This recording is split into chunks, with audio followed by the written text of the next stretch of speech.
All right, ladies and gentlemen, thank you for coming today, and we appreciate your presence for this very important message that we're sending out to the community. Before we get into that, I'd like to just thank some people for organizing this event and for being here in support of what we're doing today. First of all, I'd like to recognize and thank Senator Hannah-Beth Jackson's Representative James Joyce.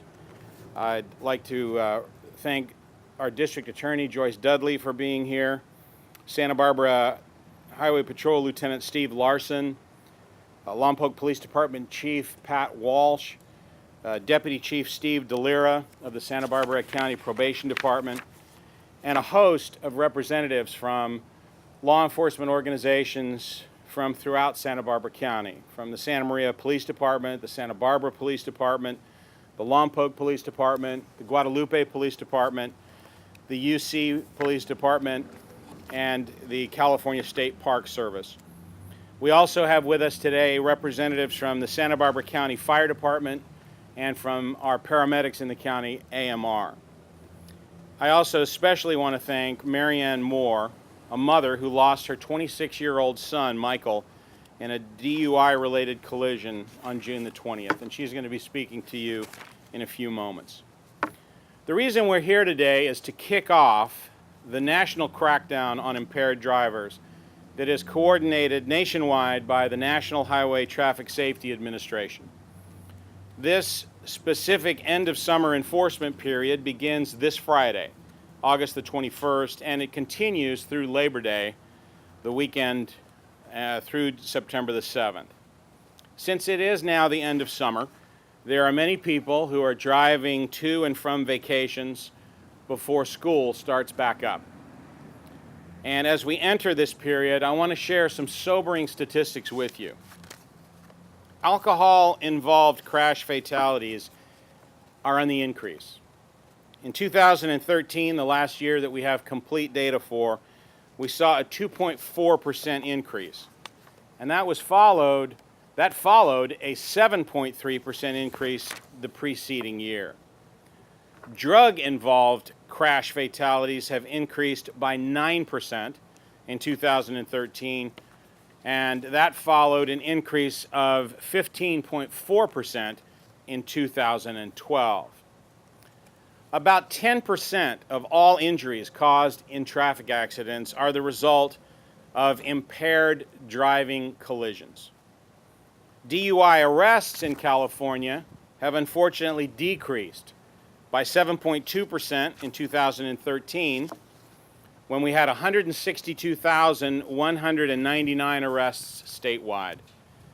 And that followed 2 years of decreases before it, 4.1% reduction in 2012, when we had 172,893 arrests, and an 8% reduction the year before that in 2011.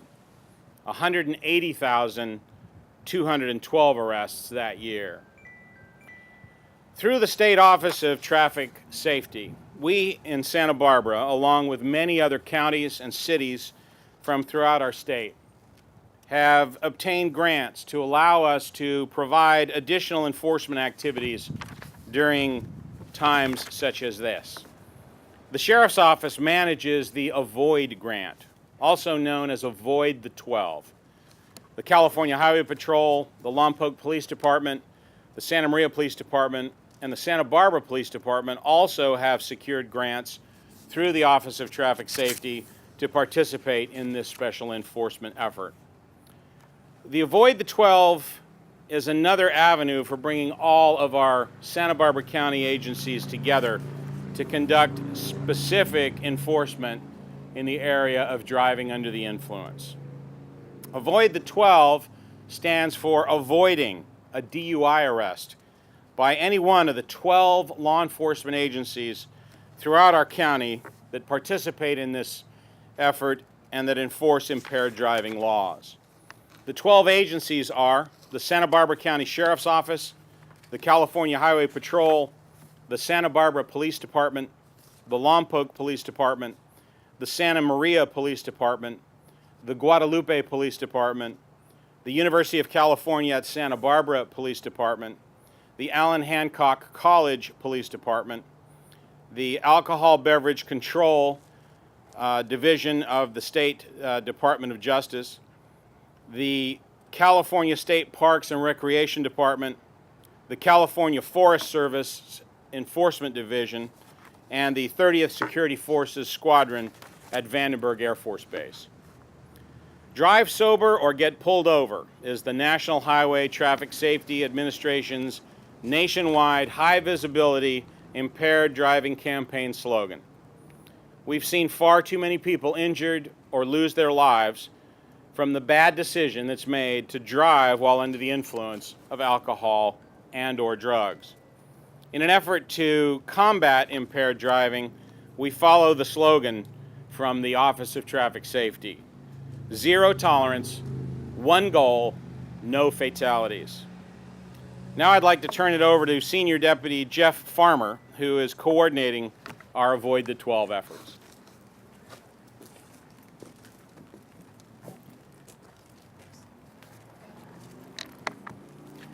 Good morning. So our main goal here today is to further educate drivers to not drink and drive. Now we've all heard of the commercials, don't drink and drive or drink responsibly. Even so, we still have a huge number of DUI arrests. Fatalities and injuries continue to occur from DUI crashes. We tell our friends and our family, if you drink any alcohol, then just don't drive. Call a cab, maybe get a designated driver, have that already set up. Okay. You also have the family members that tell their loved ones that should you have something to drink, give us a call. We'll come pick you up anytime, day or night. We don't care. The truth of the matter is, the people are still making the decision, sometimes a deadly and tragic decision, to drive while under the influence of alcohol and or drugs. Approximately 1/3 of all the traffic crash fatalities in the U.S. involved drunk drivers. In 2013, there were 10,076 people killed in these preventable crashes. In 2013, approximately 1 in 5 child passenger deaths were in drunk driving crashes. 71% of the time it was the child's own driver that was drunk. On Labor Day weekend in 2013, there were 424 fatalities nationwide. 48% of those involved drivers who had at least a 0.01% blood alcohol concentration, the BAC. So they at least had some measurable amount of alcohol in their system. 38% of those were over a 0.08%. 27% of those fatalities were over a 0.15. As Sheriff Brown briefly mentioned regarding the California statistics, since 2010 we've seen an increase of alcohol-involved fatalities and injuries, with 2013 reaching 1,197 fatalities and 23,178 injuries. Since 2010, we've also seen an increase of drug-involved fatalities and injuries, with 2013 reaching 892 fatalities and 2,489 injuries. One of the big shockers is, can you believe that the median blood alcohol concentration of a convicted DUI offender in 2012 was 0.16%. That's twice the legal limit, and I guarantee you that's more than 2 beers. During this same summer mobile enforcement that we're just about to start, last year we had no fatalities involving alcohol and or drugs in the county of Santa Barbara. In 2013, though, we did have 3. Last year, we had 148 DUI arrests during that same time period, and the year before, 185. When we stop a driver for a violation, the most typical response we're given is, "Can I get a warning?" So what I want to do is explain to everybody that their warning is coming right now, and it's that if they are stopped and found to be driving while under the influence of alcohol and or drugs, showing any kind of impairment, then you will be arrested. With our additional specific DUI enforcement comes the message, zero tolerance. We want drivers to know that we do not tolerate drunk driving, and there's no excuses for it. Our strategy is to be visible, be vigilant, and let local motorists know that impaired driving is not an option. In the Santa Barbara County area, There were 2,261 impaired drivers arrested in 2013. That's up from 2,229 in 2012. So besides the regular patrol shifts kicking it up a notch for DUI enforcement, we're going to have at least an additional 7 DUI checkpoints during this time period and approximately 15 DUI saturation patrols throughout the county. And as I said, the message is simple and consistent: drive sober or get pulled over. So lastly, I'd like to ask each and every driver out there to make the responsible decision to not drive while under the influence of drugs or alcohol.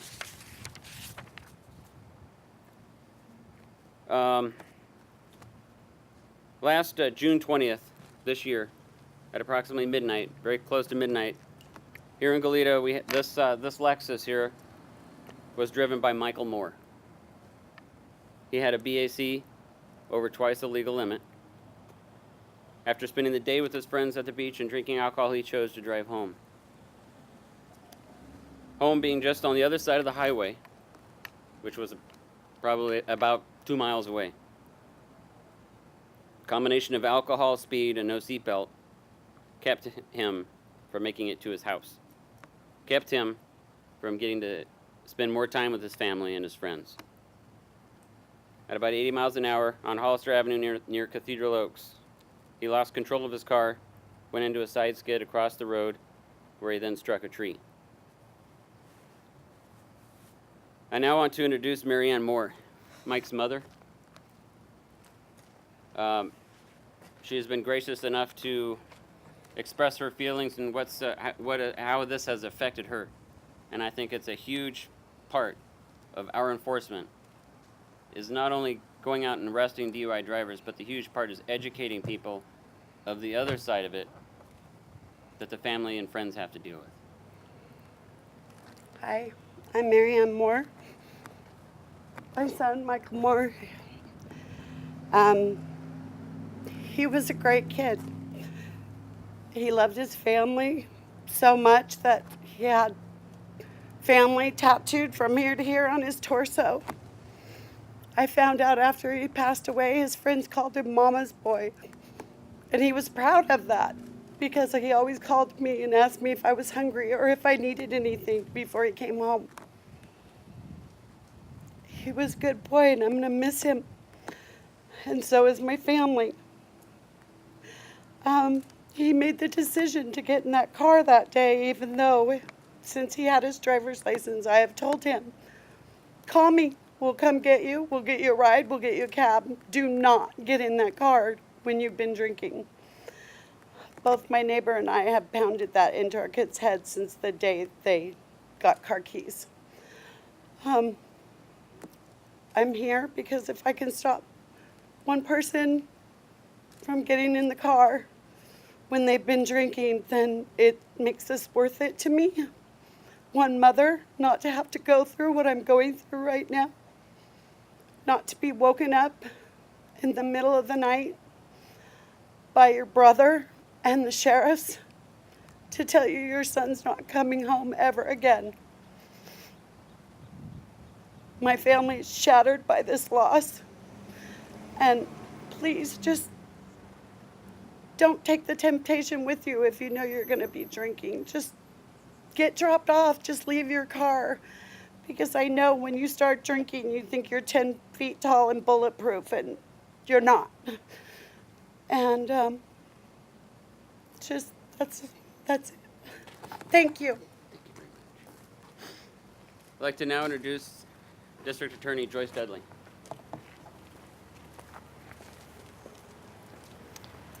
Mary Ann, thank you.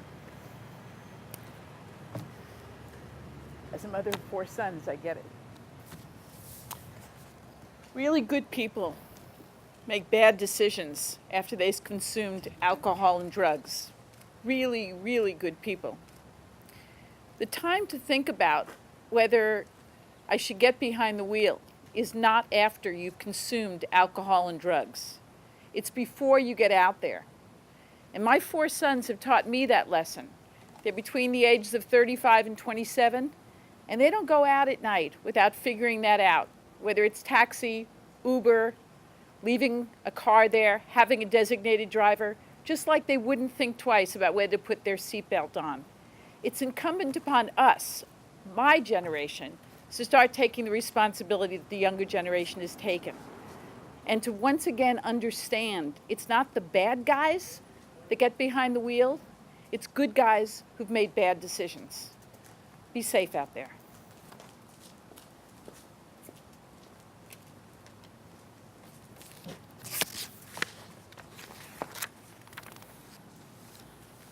Well, again, I want to thank everybody for coming today to this important event to remind us about the dangers of driving under the influence. I want to thank those who organized and attended this event. I particularly want to thank Marianne Moore for her courage in being with us today, sharing her poignant story, and hopefully making an impression on everyone about how the time to think about the consequences of driving under the influence is not, as our DA just said, while you're having a few beers. It's before you embark on that activity. Avoid the 12, avoid the consequences. You know, a drunk driving arrest is going to cost you about $10,000 in terms of fines and attorney's fees and increased insurance costs. That's on an average. But more importantly, the fact of the matter is that a DUI-related activity could cost you or someone else their life.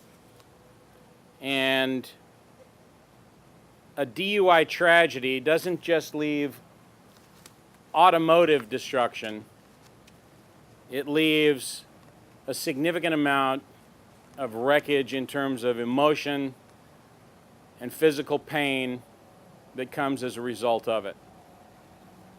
So think ahead of time, act responsibly, and just do the right thing, and don't get behind the wheel if you've had anything to drink. Thank you again for coming.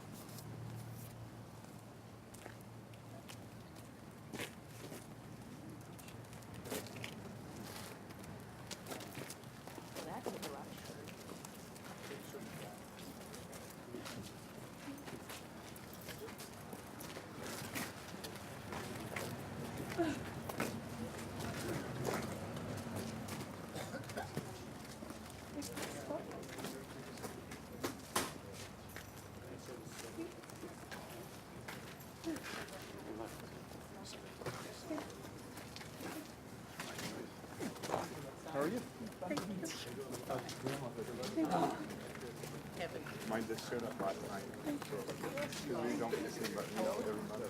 Maybe two. And I go nuts. I think Debbie was there when last week. We met my wife Debbie, I think, at the hospital. Yes. She was great. It's always good when you see some law enforcement folks when you're in that place. I'm going to say hi to County Fire. Absolutely good to see you.